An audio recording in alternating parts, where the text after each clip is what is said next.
네, 오늘 우리 말씀을 빌립보서 제3장에서 보겠습니다. 3장 4절에서 9절 되겠습니다. 빌립보서 말씀 제3장 4절에서 9절까지 제가 읽도록 하겠습니다. 그러나 나도 육체를 신뢰할 만하며 만일 누구든지 다른 이가 육체를 신뢰할 것이 있는 줄로 생각하면 나는 더욱 그러하리니 나는 8일 만에 할례를 받고 이스라엘 족속이요 베냐민 지파요 히브리인 중에 히브리인이요 율법으로는 바리새인이요 열심으로는 교회를 박해하고 율법의 언어는 흠이 없는 자라. 그러나 무엇이든지 내게 유익하던 것을 내가 그리스도를 위하여 다 해로 여길 뿐더러 또한 모든 것을 해로 여기면 내 주 그리스도 예수를 아는 지식이 가장 고상하기 때문이라.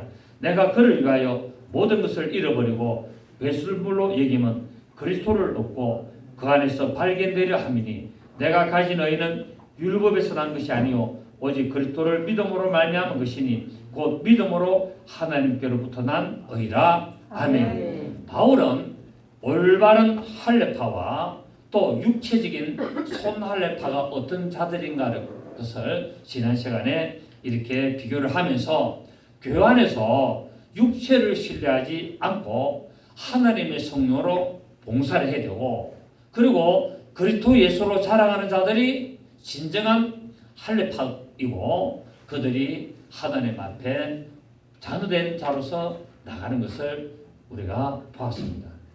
또한 바울은 육체를 신뢰하는 이 율법주의자들, 이들의 어리석음을 지적하기 위해서 나도 예수를 믿기 전에는 육체적으로는 율법에 대단했던 자였다. 그리고 세상적으로 훌륭한 자였고 또 믿음의 신앙의 가문으로서는 내가 뒤지지 않는 가문이고 내가 그렇게 하나님을 위해서 열심을 했던 자다라고 5절에서 말씀을 했습니다. 하지만 예수 그리스도를 내가 만나보니까 이런 모든 것들이 결국 믿음 안에서 아무것도 아니더라. 내 가문이 좋고 내가 학문이 뛰어나고 내가 율법을 철저히 지키고 내가 바리새인 중에 바리새인이고 내가 그렇게 살아왔지만 내가 예수 그리스도를 만나보니까 이런 것들이 아무것도 아니기 때문에 내가 모든 것을 배설물로 다 여기고 내가 쓰레기같이 취급해서 내가 다 버렸다라고 고백을 하고 있습니다. 오늘 우리가 4절의 6절을 보면은 나도 육체를 신뢰할 만하다라고 말합니다. 바울은 유대인들의 입장에서 보면은 인간적으로 자랑할 만한 사람이었습니다. 또 뭡니까? 회심하기 이전에는 매우 철저한 유대인이었습니다. 그 이유는 오늘 바울이 5절에서 말하는데, 첫째, 나는 태어난 지 8일 만에 할례를 받은 자다라고 말하고 있습니다. 이것은 사도 바울이 내가 이방인이었다가 내가 개종한 자가 아니라는 겁니다. 나는 조상 대대로 나는 처음부터 하나님의 언약의 백성이었다라고 이렇게 자기 자신을 표현하고 있습니다. 내가 태어난 지 8일 만에 할례 받았다. 이거는 유대인들이라는 겁니다. 이거는 내가 어떤 외부에서 내가 온 자가 아니고 나는 조상 대대로부터 아브라함으로부터 계속적으로 나는 그 조상 아래서 내가 태어난 자다라고 말합니다. 그래서 창세기 17장 12절을 보면은 하나님께서 아브라함에게 말씀하시기로 대대로 남자는 집에서 난 자나 혹 너희 자손이 아니요 이방 사람에게서 돈으로 산 자를 물은하고 난 지 8일 만에 할례를 받을 것이니라 라고 명령을 했습니다. 하나님이 아브라함에게 이렇게 할례를 하라고 말씀하면서 앞으로 네 몸에서 나는 모든 자는 반드시 태어난 지 8일 만에 할례를 해라 했습니다. 7일 만에 할례하는 것도 아니고, 여러분 뭐 한 10일 만에 할례하면 어떻고 또 한 달쯤 돼서 할례하면 어떻겠습니까? 이 어린아이 갓난아이가 태어난 지 8일 만에 그 할례를 해보십시오. 얼마나 아프겠습니까? 말도 못하고. 그런데 하나님은 8일 만에 할례를 해라고 했습니다. 이것은 8일 만에 할례를 해라는 것은 육체를 따라 난 것이 아니고 죽고 말씀을 따라 태어나는 것을 상징했단 말입니다.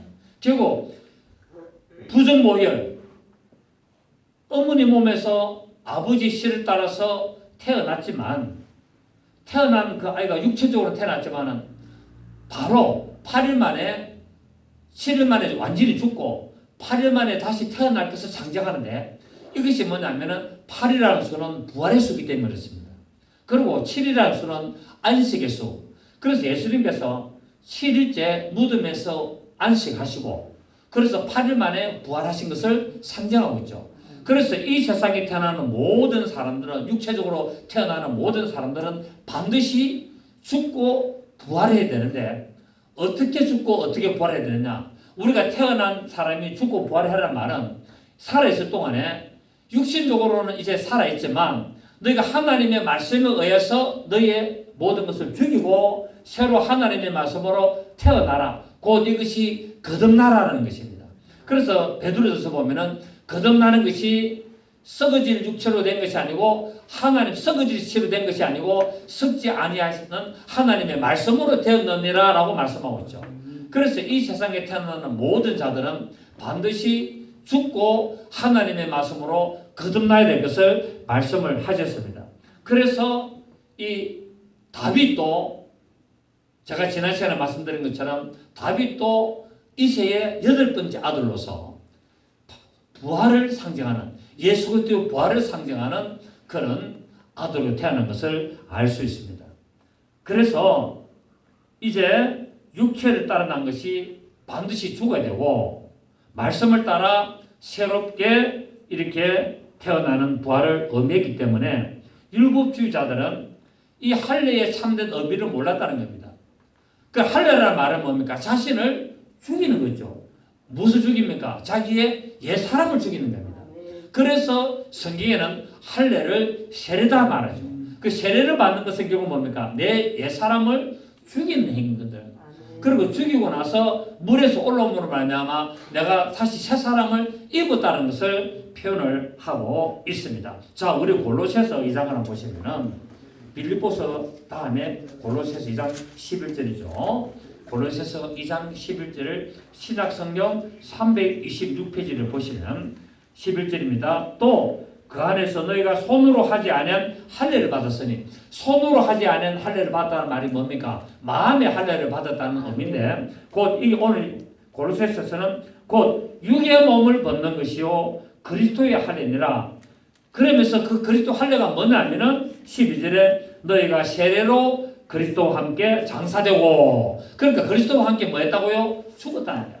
그리스도와 함께 장사되고 또 죽은 자들 가운데서 그를 일으키신 하나님의 역사를 믿음으로 말미암아 그 안에서 함께 일으키심을 받았느니라 라고 말하고 있죠. 그러니까 할례는 뭡니까? 할례는 세례입니다. 그럼 세례는 뭡니까? 나의 옛사람을 그리스도와 함께 십자가에 못 박고 다시 영적으로 태어나는 것이 바로 세례고 이거를 성경에서는 오늘 뭐라 그러냐면은 8일 만에 할례를 받는 행위고 이 8일이라는 말은 이스라엘 백성들은 태어난 지 8일 만에 할례를 행했습니다만은 우리는 뭡니까? 부활의 수를 상징하고 있다. 그래서 이스라엘 백성들은 안식일에 아무것도 하면은 안 되지만 그 할례를 범하면 안 되기 때문에 안식일에도 할례를 행하게 됩니다. 그래서 예수님께서 말씀하시기를 너희가 그 율법을 범하지 아니하려고 안식일에도 너희가 할례를 행하거니와 안식일에 사람을 구하는 것이 어떻게 잘못됐느냐라고 말씀하고 있죠. 그래서 결국은 뭡니까? 이 할례라는 말은 하나님의 말씀으로 거듭나는 것을 상징을 하고 있는 것을 알 수 있습니다. 자, 우리 골로새서 찾았으니까 3장 5절을 보겠습니다. 3장 5절을 보면은 그러므로 땅에 있는 무엇을 죽이라? 땅에 있는 지체를 죽이라. 곧 엄난과 부정과 사욕과 악한 정욕과 탐심이니 탐심은 우상 숭배니라. 이것들로 말미암아 하나님의 진노가 임하느니라. 그러니까 우리 옛사람은 뭐냐면은 우리 옛사람은 엄난이고 부정이고 사욕이고 악한 정욕이고 탐심인데 이 옛사람을 뭐라고요? 죽이라는 겁니다. 만약에 그것을 죽이지 않으면 하나님의 진노가 임한다고 말씀하고 있죠. 그런데 7절에 보니까 너희도 전에 그 가운데서 살 때, 자, 우리도 이전에는 어떻게 살았다? 이런 가운데 살았다는 거예요. 우리가 예수를 믿기 전에는 이 가운데 이 하나님의 진노의 심판 아래 놓여 있다는 것을 말하고 있습니다. 너희도 전에 그 가운데 살 때는 그 가운데서 그렇게 행하였으나 이제 예수 그리스도를 믿음으로 말미암아 너희가 이 모든 것을 벗어버리라. 곧 옛사람을 죽여버리라. 십자가에 못 박아버리라. 곧 분함과 노여움과 악의와 비방과 너희 입에 부끄러운 말, 이 모든 것들을 버리라는 겁니다. 왜? 옛사람을 죽이기 때문에. 그리고 새사람을 입었기 때문에. 9절에 너희가 서로 거짓말을 하지 말라. 시작. 옛사람과 그의 행위를 벗어버리고 새 사람을 입었으니 이는 자기를 창조하신 이의 형상을 따라 그 그리스도의 형상, 하나님의 형상을 따라 지식에까지 새롭게 하심을 입은 자이기 때문에 그렇다는 것을 말하고 있습니다. 그래서 우리는 오늘 사도 바울이 나는 태어난 지 8일 만에 할례를 받았다라는 것은 이제 우리가 예수 그리스도를 믿고 뭐 했다고요? 새로운 사람을 입었다는 겁니다. 옛 사람을 벗어버리고 새 사람을 입었다는 것을 상징하고 있습니다. 성경에서 안식일은 제7일, 토요일이 안식이지만 제8일은 부활의 수, 곧 오늘날 주일을 상징하고 있죠. 그래서 오늘날에 이 주일을 8번째 날로 정해서 예수 그리스도의 부활을 기념하는 날입니다.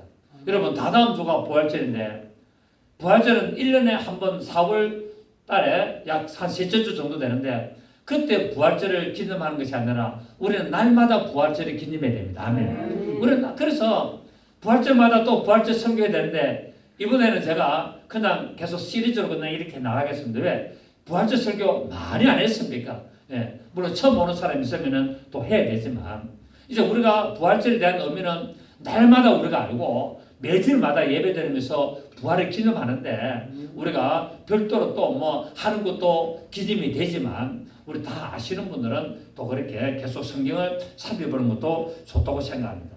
자, 오늘 사도 바울은 이 5절 본문에서 또 무엇이라고 말하고 있냐면 나는 이스라엘 족속이요 베냐민 지파다라고 자기를 내세우고 있습니다. 나는 8일 만에 할례를 받았다고 나는 이스라엘 족속이고 나는 이스라엘 족속 중에서도 나는 베냐민 지파다라고 자기를 이렇게 표현을 하고 있습니다.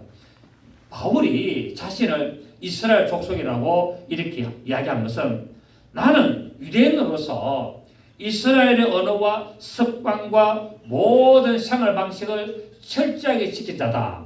나는 곧 율법을 나는 철저하게 지킨다는 것을 말하고 있습니다. 결국 예수 그리스도를 자랑하기 위해서 이전에 자기 삶이 어땠는가를 말하고 있다는 말입니다. 나는 이스라엘이라는 말은 나는 오직 율법 안에서 나는 태어났고 율법으로 자랐고 율법으로 나는 생활했고 이때까지 나는 율법을 철저하게 지킨 자다라는 말이 나는 이스라엘이요라는 말입니다. 그리고 나는 베냐민 지파다. 이스라엘 중에서도 나는 베냐민 지파라고 자기 자신을 소개하는 것은 이스라엘은 지파가 몇 지파가 있습니까? 12지파가 있죠. 12지파라는 말은 하늘의 완전수죠. 그래서 이스라엘은 12지파가 있고 예수님의 12제자가 있고 저 예루살렘에 가면 12문이 있고 12진주 다 이런 식으로 전부 다 10이라는 수가 있는데 이 10이라는 수는 결국 하늘에서 완전히 이루어지는 수를 상징하고 있습니다.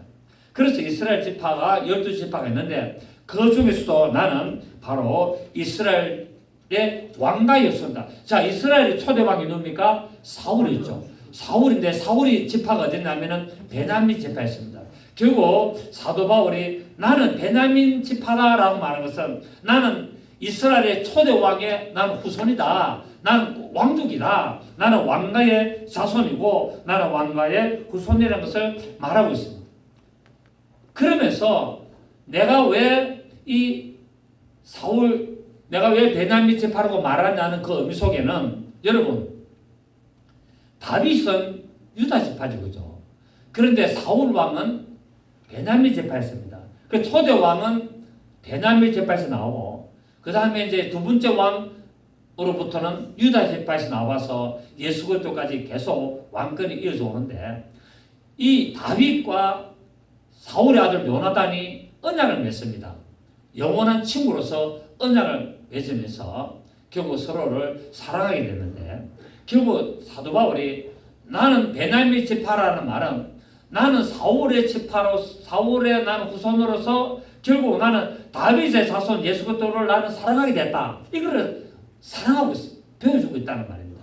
그러니까 내가 사도 바울이 내가 이스라엘인이요 내가 베냐민 지파라 말은 결국 뭡니까? 나는 사울의 후손으로서 나는 요나단이었고 예수 그리스도는 다윗의 자손으로서 바로 내가 예수 그리스도를 사랑하는 자다. 다윗과 요나단이 언약을 맺고 서로 사랑하고 서로 이렇게 서로 지켜준 것처럼 나는 오직 예수 그리스도를 사랑하는 나는 요나단의 아들이다라는 것을 말하고 있습니다. 그래서 이 사무엘상 18장 1절에 보면은 다윗이 사울에게 말하기를 마침에 요나단의 마음이 다윗의 마음과 연락되어 요나단이 그를 자기 생명같이 사랑하니라 라고 말하고 있습니다. 사울의 아들 요나단과 이 다윗의 맹세가 이 이스라엘 왕국이 갈라질 때 남왕국과 북왕국으로 갈라질 때 이스라엘 백성의 12지파 중 10지파는 전부 다 북이스라엘로 가게 되고 이제 유다지파와 베냐민지파만이 이제 남왕국에 남게 됩니다. 그러니까 끝까지 이 요나단과 다윗의 언약, 다윗의 맹세로 말미암아 결국 이스라엘의 지파가 갈라질 때까지도 뭡니까? 베냐민 지파가 결국 누구를 따릅니까? 유다 지파를 따르게 되면서 끝까지 그 다윗과 요나단의 맹세를 지키는 것을 볼 수 있습니다. 그래서 10지파가 전부 다 북이스라엘로 가버리고 나머지 남은 유다 지파와 베냐민 지파가 이제 남왕국을 이루게 됨으로써 결국 뭡니까? 그 이스라엘 지파보다도 더 오랫동안 이스라엘을 통치하게 되는 그리고 예수 그리스도 오시기까지 이 모든 것을 이루게 된 것을 보게 됩니다. 결국 베냐민 지파는 유다 지파와 하나가 되어서 결국 다윗의 자손 예수 그리스도와 결국 사울의 자손 이 사울이 하나 되게 하는 것을 이렇게 자신은 언년 중에 영적으로 나타나고 있는 것을 볼 수가 있고 세 번째 바울은 자기를 율법으로는 나는 바리새인이었다. 자, 바울이 자기를 누구라고요? 나는 바리새인이었다. 어떤 점에서 율법으로? 바울은 당시 이스라엘 백성들에게 크게 존경을 받았던 가마리엘 제자로서 엄격하게 율법의 교육을 받았던 자입니다. 그러니까 이스라엘에는 이 가마리엘 이런 학파하면은 최고로 쳤습니다. 율법의 학파로서는 최고의 학문을 쳤는데 거기에서 뭡니까? 수제자를 했죠. 가마리엘 그 학파에 이제 가마리엘이 죽고 나면은 바울이 바로 수제자로서 그 학파를 이어갈 그런 자였다는 겁니다. 이스라엘에는 세 파가 있습니다. 바리새파가 있고 사두개파가 있고 에세네파가 있습니다. 이 세 파가 있는데 이 중에서 바리새파가 가장 영향력이 컸고 그 중에서도 가마리엘 학파가 가장 뛰어났습니다. 그 사도 바울이 여기 출신이다. 여기 출신인데 그래서 나는 율법으로는 바리새인이 있다는 말은 나는 율법을 철저하게 지켰던 자다라고 말하고 있습니다. 바리새인들은 율법을 철저하게 지키긴 지켰는데 어떻게 지켰습니까? 문자적으로 철저하게 지켰죠. 그래서 이들은 문자적으로 율법을 철저히 지키면서 이들의 사고방식이 뭐냐면은 천국도 있고 지옥도 있다라고 이들은 믿었습니다. 근데 사두개파는 바리새파보다도 조금 떨어졌는데 이들은 뭐냐면은 오직 육체만을 신뢰했던 자들이죠. 그래서 천국도 없고 지옥도 없다. 그래서 죽고 나면은 끝이다. 우리가 살아갈 동안에 잘 사는 것이 하나님이 복을 주시는 것이다. 라고 이들은 이렇게 믿었고 이들이 신조를 나타냈습니다. 그래서 사두개파가 예수님께 와가지고 어떤 여자가 있는데 7 형제하고 다 결혼을 하다가 자식이 없어 죽었습니다.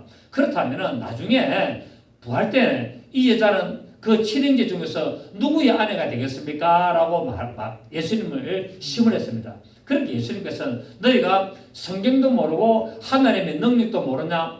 부활 때는 뭡니까? 시집도 안 가고 장가도 안 간다고 해서 부활을 기정사실했는데 이 사두개파들은 부활이 없지 않느냐라고 예수님께 꼬집어서 이 여자의 비유를 말했다는 사실입니다. 그리고 에세네파가 있는데 이들은 육체는 뭡니까? 더러운 것이다. 육체는 하찮은 것이다. 그래서 오직 영적으로만 이렇게 또 추정하는 세력인데 아주 미비했죠. 그죠? 그래서 참고적으로 이스라엘에는 세 파가 있었는데 바리새파, 사두개파, 에세네파가 있었는데 그 중에서도 이 바리새파가 가장 이렇게 왕성하게 활발하게 활동을 했고 가장 또 뭡니까? 율법을 엄하게 지키고 그렇게 아주 유명했던 바리새파죠. 그래서 지금도 뭡니까? 좀 인간적으로 종교적으로 율법적으로 한 자를 지금도 뭐랍니까? 바리새인이다라고 말하는 이유가 여기서 나왔습니다. 저들이 영적으로는 모르고 오직 문자적으로 그렇게 지키는 자를 말하죠. 그래서 이 이스라엘이 지금도 율법을 철저히 지키는데 어떤 영향을 따라 지키느냐? 이 바리새인의 영향을 따라서 지키고 있습니다. 그래서 사도 바울은 나는 율법으로는 나는 바리새인이 있다는 말은 나는 율법에서는 철저하게 지켰다는 사실을 말하고 있고 그 다음에 네 번째 자기 자신을 소개하면서 뭐라고 하냐면은 나는 열심으로 교회를 핍박했던 자였다 라고 말하고 있습니다.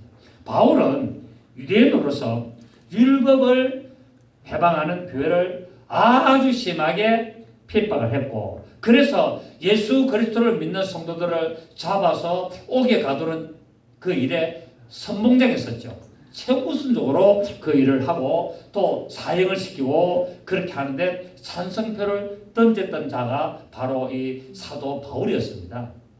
그래서 또 우리가 성경에서 잘 아는 스데반 집사를 죽일 때도 이 죽이는 돌을 던지는 자들의 옷을 다 지켜줬던 자입니다. 그만큼 철저하게 이 바리새인으로서 예수 믿는 자들을 아주 그냥 잡아 죽이는데 이를 부들부들 가고 그렇게 했죠. 그리고 성도들을 하여금 예수를 모독하게 하도록 만들었습니다. 예수 이름을 모독하면 살이 주고 이런 일을 했던 자가 사도 바울이었습니다. 그런데 그것도 부족해가지고 저 다메섹에 예수 믿는 자들을 잡아 끌고 와가지고 죽이려고 다메섹으로 이렇게 예수 믿는 자를 잡으러 가다가 거기서 예수님을 만나게 돼가지고 꼬꾸라지게 되죠. 거기서 회심하게 됩니다. 어찌 보면은 가장 악랄했던 자가 예수를 만나면은 더 잘 믿는 것 같아요. 또 100%다 그런 건 아닙니다. 우리나라 보면은 대도 조세영 유명한 도둑 조세영이도 감옥에서 회심을 해가지고 목사까지 됐는데 결국은 그 버릇을 못 버리고 일본에 가서 도둑질에다 잡혔죠.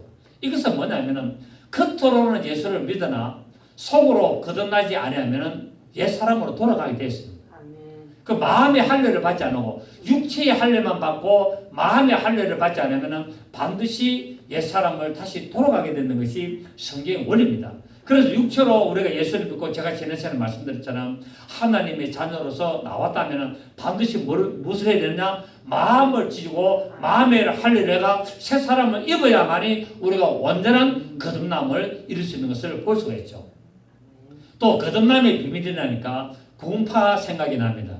구원파들이 거듭남의 비밀 해가지고 저들은 예수를 믿고 나면은 거듭났기 때문에 다시는 지옥에 안 가고 죄가 없다 해서 그냥 마음대로 살아야 될 것을 또 이렇게 말하고 있고 뭐 인기를 누리고 있습니다. 그 11조 안 해도 되고 또 예배 안 지켜도 되고 또 예배를 또 뭐 와도 또 바쁘면은 또 자기 알아서 일 보면 되고 이런 식으로 하고 있는데 저들은 육체로는 거듭났으나 영적으로 거듭나지 아니했던 자입니다.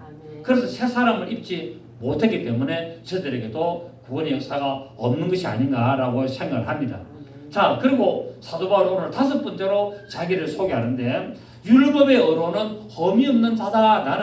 나는 율법을 철저하게 지키고 나는 조금이라도 나는 율법을 범한 적이 없는 자다라고 말하고 있습니다.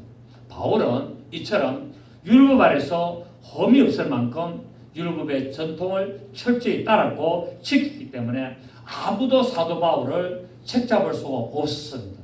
그런데 내가 이제 예수 그리스도를 만나가 보니까 이렇게 내가 5가지 종류로 나를 자랑했던 이 모든 것이 아무것도 아니다라고 오늘 고백을 하고 있습니다.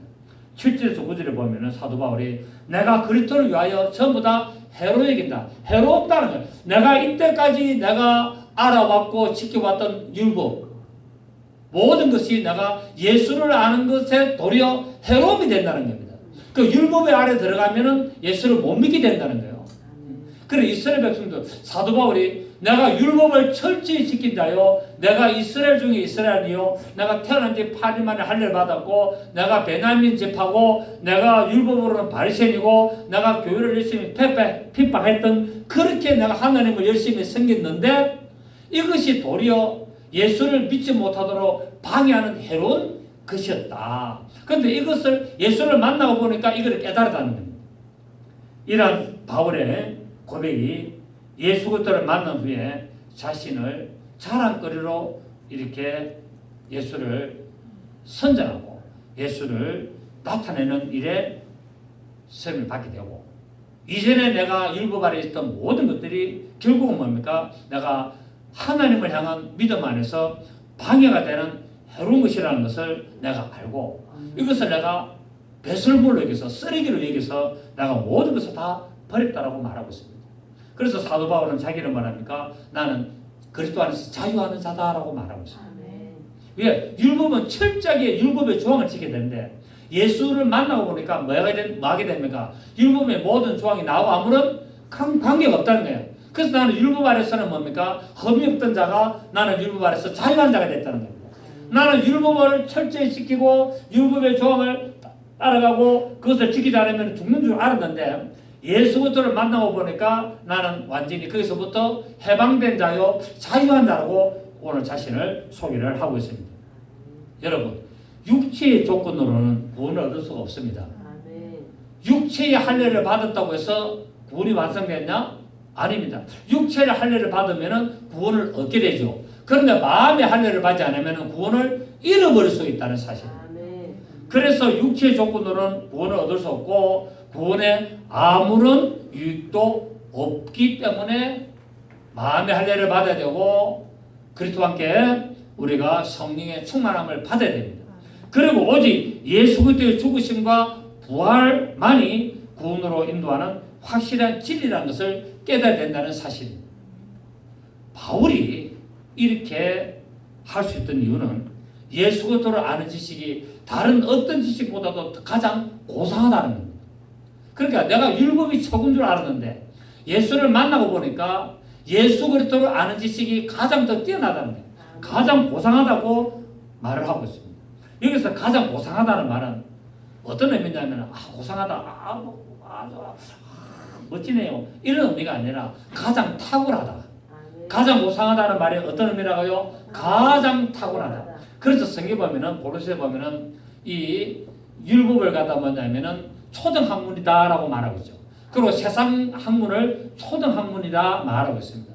결국 예수 그리스도를 아는 지식이 가장 탁월하다는 거예요. 가장 고상하다는 것을 말하고 있습니다. 그렇습니다.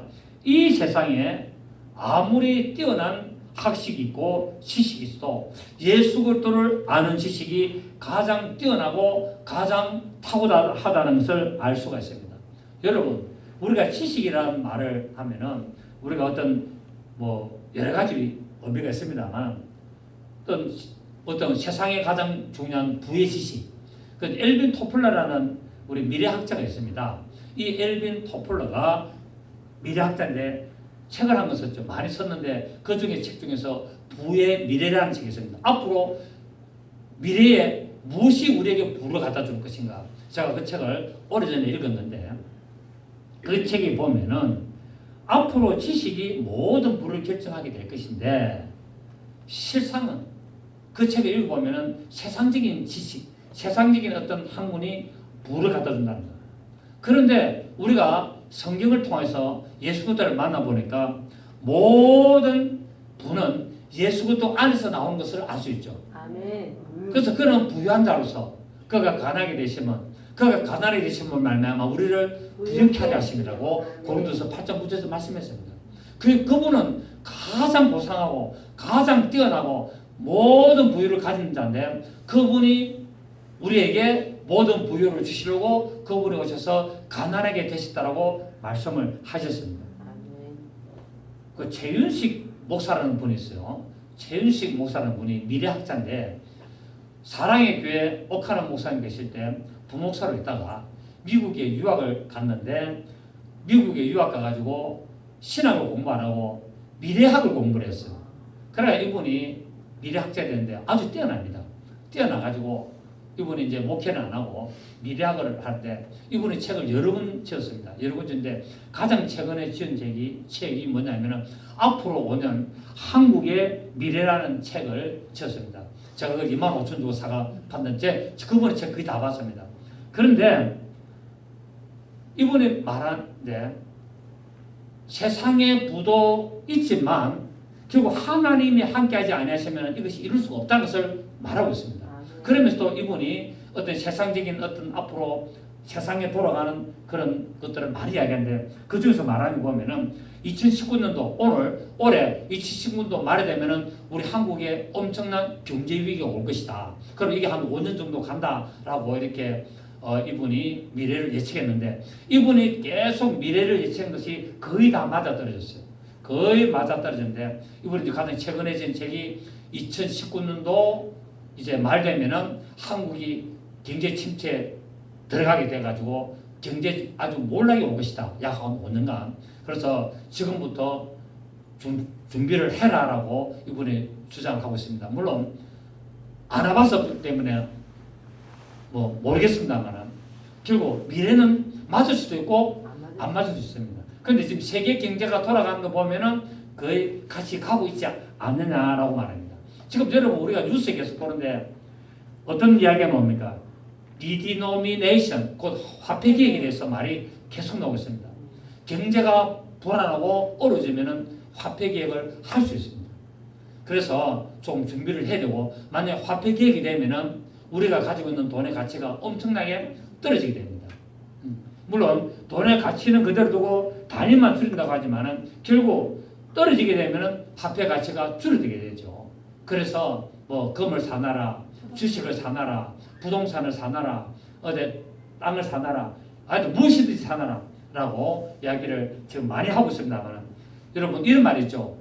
방귀가 잦으면은 화장실에 간다는 말도 있습니다. 그래서 이게 공론화가 지금 돼가지고 계속 국회에서 이번에 나왔습니다.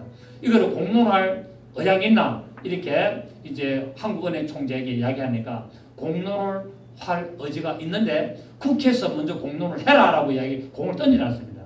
제가 이런 이야기 정도 되면은 올해는 아니지만은 내년부터 공론화가 되어서 갑작스럽게 할 수도 있습니다.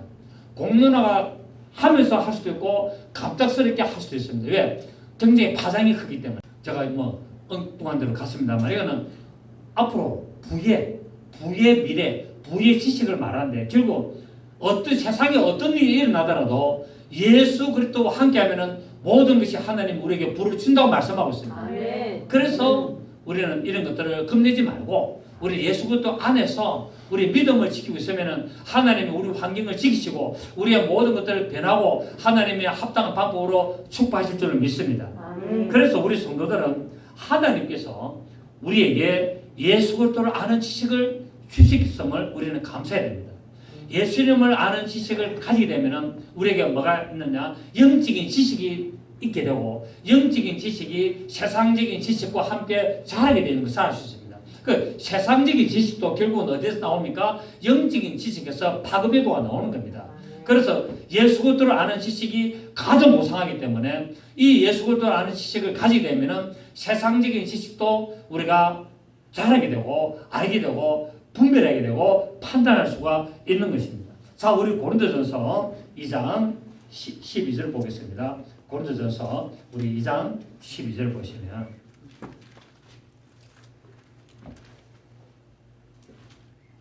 고린도전서 2장 12절 보시면 우리가 세상의 영을 받지 아니하고 오직 하나님으로부터 온 영을 받았으니 이는 우리로 하여금 하나님께서 우리에게 은혜를 주신 것들을 알게 하려 하십니다. 우리가 이것을 말하거니와 사람의 지혜가 가르친 말로 아니하고 시작 오직 성령께서 가르치신 것으로 하니 영적인 일은 영적인 것으로 분별하느니라 라고 말하고 있습니다. 그러니까 예수 그리스도를 아는 지식이 성령의 역사로 가능한 것이지 세상의 초등학문으로 가능한 것이 아니라는 것을 우리가 알게 됩니다. 여러분, 이 세상에 살면서 모든 것을 다 얻고도 예수 그리스도를 아는 지식을 얻지 못한다면 얼마나 불행하겠습니까? 이 세상에 온 세계를 지배하던 왕이었다도 그가 예수를 아는 지식을 알지 못했다면 그는 어디로 갑니까? 지옥 갈 수밖에 없답니다. 알렉산더가 엄청난 땅을 정복하고 한탄했죠. 내가 더 이상 정복할 땅이 없다 라고 한탄을 했는데 그가 예수도 하나님을 알지 못하고 죽었다. 그거 비참한 겁니다. 무슨 소용이겠습니까? 징기스칸이 엄청난 땅을 정복했는데 그가 하나님을 알지 못하고 예수 그리스도를 알지 못하고 죽었습니다. 의미가 있습니까? 없습니까? 없습니다. 60, 70년 이 세상 살다가 호의호식하면서 살다가 갔습니다. 아무 소용없습니다. 여러분 혹시 예수를 믿으면서 실패를 많이 하시죠? 실패하시는데 실패가 실패 아닙니다. 예수 그리스도 안에서 실패는 곧 성공으로 가는 길입니다. 아멘. 예수 그리스도를 믿으면서 세상에 많은 실패를 경험하는 것은 결국 뭡니까? 나의 삶의 성공으로 가는 길이라는 것을 우리가 알 수 있죠. 그래서 예수 믿는 사람은 실패가 아닙니다. 실패는 성공을 위한 경험입니다. 아멘입니까? 그래서 여러분 좀 실패하더라도 염려하지 마십시오. 아멘. 조금 힘들더라도 고민하지 마십시오. 예수 그리스도를 아는 지식이 나를 성공으로 인도할 줄 믿습니다. 아멘. 예수 그리스도를 아는 모든 것들이 나를 부유한다고 말씀하고 있습니다. 아멘. 그래서 우리가 예수를 믿는 믿음만 가지고 있다면 낭망할 필요도 없고 아멘. 고민할 필요도 없고 그분을 따라가면 되는 겁니다. 아멘. 그래서 기도하는 겁니다. 하나님, 나에게 이런 문제가 있습니다. 나에게 어떤 이런 단점이 있습니다. 나에게 이런 막힌 길이 있습니다. 하나님, 길을 열어주시고 예수께서 길로 오시기 때문에 그 길을 열어주시고 내가 예수 따라가게 하도록 만드셨으니 세상의 부유도 가지도록 내가 하는 모든 일에도 하나님이 형통함 이루도록 역사하시고 도와주십시오. 우리가 기도한다면 예수를 아는 지식이 우리의 모든 삶을 형통케 할 줄을 믿습니다. 아멘.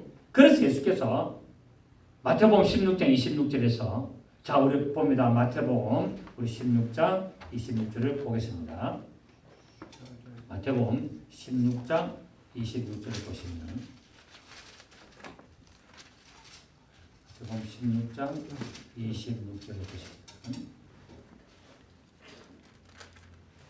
시작. 사람이 만일 온 천하를 얻고도 제 목숨을 잃으면 무엇이 유익하리요? 사람이 무엇을 주고 제 목숨과 바꾸겠느냐? 라고 말합니다. 모든 것을 다 얻고도 자기가 구원을 받지 못한다면 그만큼 어리석은 것도 없고 비참한 것도 없고 불행한 일도 없다고 말하고 있습니다. 그래서 요한복음 17장 3절에 보면은 영생은 곧 유일하신 하나님과 그의 보내신 자 예수 그리스도를 아는 것이다 라고 말하고 있습니다. 그래서 영생은 곧 어떤 하나님? 유일하신 하나님과 그의 보내신 자 예수 그리스도를 아는 것이다. 안다는 말은 지식적으로 안다는 말이 아니라 영적으로 경험한다는 말이에요. 그러니까 여러분 율법 아래 있는 자들은 구원이 있습니까? 없습니까? 없습니다. 왜? 율법 아래 있는 자들은 하나님을 지식적으로 알지만 무엇을 못했습니까?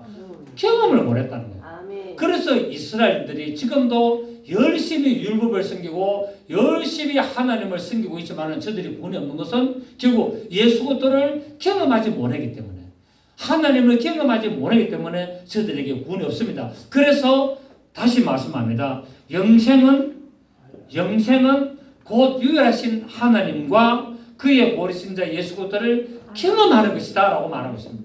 지식적으로 아는 것 물론 필요하죠. 먼저 여러분 우리가 먼저 지식이 있어야 됩니다. 맞습니까? 아멘. 하나님을 아는 지식이 있고 예수 그리스도를 아는 지식이 있고 성경을 아는 지식이 있어야 되고 이 지식이 인간적인 지식, 문자적인 지식, 학문적인 지식 그것으로 끝나는 것이 아니라 무엇을 해야 되느냐? 말씀과 예수 그리스도와 하나님의 살아계심을 나의 삶에서 경험해야 된다는 거예요. 내 영과 교통해야 된다는 거예요. 나의 삶과 교통할 때 그때 비로소 나에게 무엇이 이루어진다? 영생이 이루어진 것을 알 수 있게 되고 그리스도께서 내 안에 들어오게 되고 내가 그리스도 안에 들어가 있는 것을 알 수가 있다는 사실입니다. 이것을 경험하지 못하면 영생은 아무런 관계없고 지식으로 끝나게 되고 학문으로 끝나는 것을 볼 수가 있습니다. 그렇습니다. 모든 지식을 다 얻고도 예수를 모른다면 영원한 생명을 잃어버리게 된다는 말씀입니다. 그러므로 바울은 뭐라 그랬습니까? 내가 하나님을 아는 지식이 내가 율법으로는 바리새인이요, 내가 일심으로는 교회를 핍박한 자요, 내가 이스라엘 자손이요, 나는 베냐민 지파라 라고 말하고 나는 태어난 지 8일 만에 할례를 지킬 정도로 철저하게 나는 율법을 지키고 하나님의 말씀을 지켰으나 예수 그리스도를 알지 못했는데, 그런데 내가 다음의 세상에서 예수를 만나고 보니까 그 예수를 아는 지식이 가장 고상했고, 그래서 내가 이전에 알았던 모든 율법의 지식을 다 쓰레기로 버려버렸다고 오늘 고백을 하고 있습니다. 오직 예수 그리스도를 따르시기를 바랍니다. 오늘 말씀을 들으신 여러분들이요, 바울의 신앙의 이 고백을 따라서 오늘 이 빌립보서 이 오늘 본 말씀 3장 5절의 말씀을 따라서 오직 하나님만을 섬기고 예수 그리스도를 만나고 성령으로 날마다 충만케 되는 역사 있기를 예수 이름으로 축복합니다. 왜냐하면 전도서 우리 12장 13절 14절에 보시면은 이래 결국을 다 들었으니 하나님을 경외하고 그 명령을 지킬지어다. 이것이 사람의 본분이니라. 하나님은 모든 행위와 모든 엄밀한 일을 선악간에 심판하시리라 말씀했기 때문에 그렇습니다. 그래서 일의 결국을 다 들었습니다. 일의 결국은 뭡니까? 예수 그리스도 오셔서 하신 일을 다 들었고 앞으로 오셔서 하실 일도 우리는 다 들었으니 하나님을 경외하고 그의 명령을 지켜야 될 줄을 믿습니다. 이것이 뭐라고요? 사람의 본분이에요. 그 사람의 본분은 뭐냐? 하나님의 말씀을 지키는 겁니다. 예수 그리스도를 알고 하나님의 말씀을 지키는 것이 사람의 본분이고, 이것이 하나님은 모든 행위와 모든 엄밀한 일들을 선악간에 다 아시고 심판하실 것이라고 말씀을 하고 있습니다. 사랑하는 여러분, 이제 오늘 이 사도 바울의 고백을 통해서 우리에게 주시는 하나님의 말씀으로 늘 충만하시고 그 말씀을 따라가 하나님의 영광의 도로 세상의 부를 누리는 여러분 되시기를 예수 이름으로 축복합니다. 살아계신 하나님 아버지 감사드립니다. 오늘 사도 바울의 이 고백을 따라 내가 이전에 알던 모든 지식들, 하나님을 방해하고 예수 그리스도를 해방했던 모든 지식들, 그것이 하나님의 말씀인 줄 알았고 생명인 줄 알았던 모든 것들 오늘부로 다 버리게 하시고 예수 그리스도를 아는 지식, 하나님의 생명 말씀을 아는 지식이 되게 하여 주시옵고 역사하여 주시옵소서. 이것이 사람의 본분을 하여사오니 이 사람의 본분 하나님의 자녀의 신분으로 얼굴을 갖도록 도우시고 인도하시고 역사하여 주시옵소서. 감사하고 살아계신 예수님의 이름으로 기도드립니다. 아멘. 찬송.